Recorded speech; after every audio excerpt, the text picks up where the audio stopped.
Assalamualaikum warahmatullahi wabarakatuh. Perkenalkan, nama saya Maulidia P, jurusan PKH Pendidikan Kebutuhan Khusus kelas 1C dengan NIM 230405501042 Universitas Negeri Makassar. Hai teman-teman semua, di sini saya akan mereview 2 artikel terkait dengan pendidikan. Yang pertama itu yang berjudul Pengaruh Pendidikan Formal, Pelatihan, dan Intensitas Pertemuan Terhadap Kompetensi Penyuluhan Pertanian. Jurnalnya itu Jurnal Pendidikan dan Kebudayaan. Volume dan halamannya adalah volume 19 nomor 1 halaman 50-62. Bulan Maret 2013. Penulisnya OOS Muhammad Anwas. Pada tanggal 5 Mei 2016. Tujuan penelitiannya itu ada 2. Yang pertama untuk mengidentifikasi tingkat pendidikan formal, intensitas pelatihan, intensitas pertemuan antar penyuluhan, dan kompetensi penyuluhan pertanian. Yang kedua, untuk mengidentifikasi pengaruh tingkat pendidikan formal, intensitas pelatihan, dan intensitas pertemuan antar penyuluhan terhadap peningkatan kompetensi penyuluhan pertanian tersebut. Terus subjek penelitiannya itu penyuluhan pertanian, pegawai negeri sipil, garapan padi di Kabupaten Karawang, dan penyuluhan garapan sayuran di Kabupaten Garut, Provinsi Jawa Barat. Metode penelitiannya itu terdapat 9. Yang pertama menggunakan metode survei, yaitu cross-section survey. Terus yang kedua adanya variabel yang diteliti, yaitu tingkat pendidikan formal 1 kali, intensitas pelatihan 2 kali, intensitas pertemuan antara penyuluhan 3 kali. Yang ketiga yang keempat kompetensi penyuluhan pertanian. Dan yang ketiga, sampel diambil secara random menggunakan teknik random sampling dengan menggunakan rumus Slovin. Keempat, jumlah sampel sebanyak 170 orang yang terdiri dari 80 orang penyuluh yang bertugas di pertanian padi dan 90 orang penyuluh yang bertugas di pertanian sayuran. Yang kelima, adanya instrumen penelitian. Yang pertama, uji validasi, validitas, 2 reliabilitas, dan yang keenam adanya pengumpulan data. Yang ketujuh, pengolahan data digunakan analisis kuantitatif dengan bantuan software aplikasi SPSS versi 17. Yang kedelapan, pengolahan data menggunakan analisis deskriptif dan regresi berganda. Yang kesembilan, yang terakhir, analisis kuantitatif dilengkapi dengan informasi berdasarkan data kualitatif. Hasil penelitiannya itu tingkat pendidikan formal yang dilakukan penyuluhan cukup menyebar, yaitu 34% dalam kategori sedang, 28% dalam kategori rendah, 21% sangat rendah, dan hanya 17% dalam kategori tinggi. Namun dari rata-rata skor sebesar 50, berada dalam kategori rendah skor 26-50%.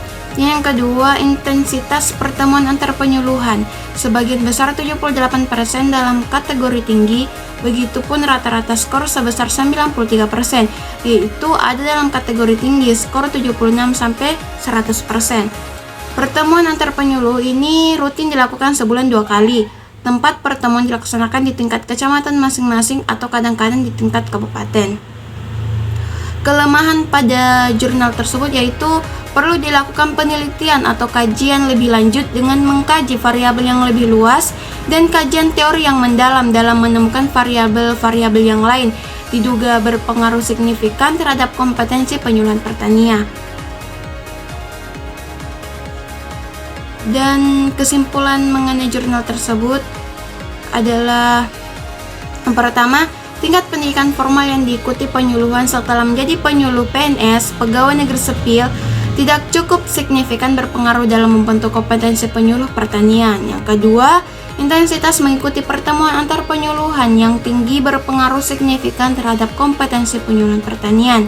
Yang ketiga, intensitas mengikuti pelatihan yang sangat rendah berpengaruh signifikan terhadap kompetensi penyuluhan pertanian yang juga rendah, dan lain sebagainya.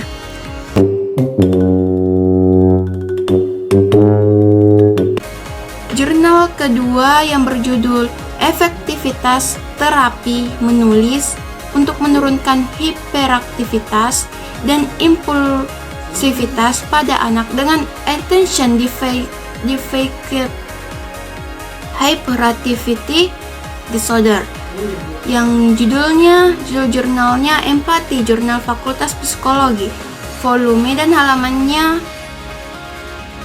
volume 2 halaman 9-16 pada tahun 2014, yaitu penulis Iva Dwi Hikmawati dan Erni Hidayati pada tanggal 23 Mei 2019. Tujuan penelitiannya yaitu tujuan dari penelitian untuk mengetahui efektivitas terapi menulis untuk menurunkan hiperaktivitas dan impulsivitas pada anak ADHD. Subjek penelitiannya itu jumlah subjek penelitian ada 1 orang dengan ciri-ciri subjek. Pada penelitian ini adalah anak dengan ADHD umur usia 8 tahun. Metode penelitiannya yaitu penelitian ini tuh menggunakan metode eksperimen. Desain eksperimen yang digunakan itu adalah desain kasus tunggal dengan desain ABA. Analisis data yang digunakan adalah analisis visual dengan metode konservatif dual question CDC, yakni menggunakan jumlah poin berada di bawah kedua garis atau level line dan trend line. Definisi variabelnya itu menjelaskan bahwa ADHD merupakan gangguan diketahui adanya ketidakmampuan anak memusatkan perhatiannya pada sesuatu yang dihadapi, sehingga rentang waktu perhatian yang dimiliki sangat singkat dibanding seusianya. Gangguan perilaku biasanya disertai gejala hiperaktif dan tingkah laku impulsif. Cara dan mengukurnya itu yang pertama adalah penelitiannya menggunakan single case experimental design yang mengevaluasi efek suatu perlakuan dengan kasus tunggal dari beberapa subjek dalam suatu kelompok atau subjek tunggal. Format desain eksperimen kasus tunggal digunakan yaitu format ABA. Withdrawal yang melibatkan fase baseline A dan fase perlakuan yaitu B, kemudian menghentikan perlakuan dan kembali pada baseline. Definisi operasional variabel independen. Terapi menulis adalah suatu untuk perlakuan melalui media menulis yang membutuhkan kemampuan gerak lengan, jari, dan mata secara terintegrasi. Hasil penelitian itu berdasarkan hasil penelitian dapat disimpulkan bahwa terapi menulis efektif untuk menurunkan perilaku hiperaktivitas dan impulsivitas pada anak ADHD. Kekuatan pada jurnal tersebut adalah alat yang digunakan dalam penelitian adalah observasi dengan metode pencatatan behavioral checklist untuk mencatat frekuensi perilaku, hiperaktivitas, dan impulsivitas subjek, dan perlakuan hanya dilakukan pada 1 orang saja sehingga dapat diobservasi secara detail. Dan yang kelemahannya itu, kelemahan pada penelitian atau jurnal adalah kelemahan penelitian hanya 1 orang sebagai subjek eksperimennya, sehingga berkemungkinan eksperimen terapi menulis tidak dapat dilakukan kepada orang lain walau kasusnya sama, karena pada dasarnya setiap individu secara kepribadian berbeda. Mungkin itu saja, sekian dari saya. Wabillahi taufiq wal hidayah. Wassalamualaikum warahmatullahi wabarakatuh. Dadah semua teman-teman.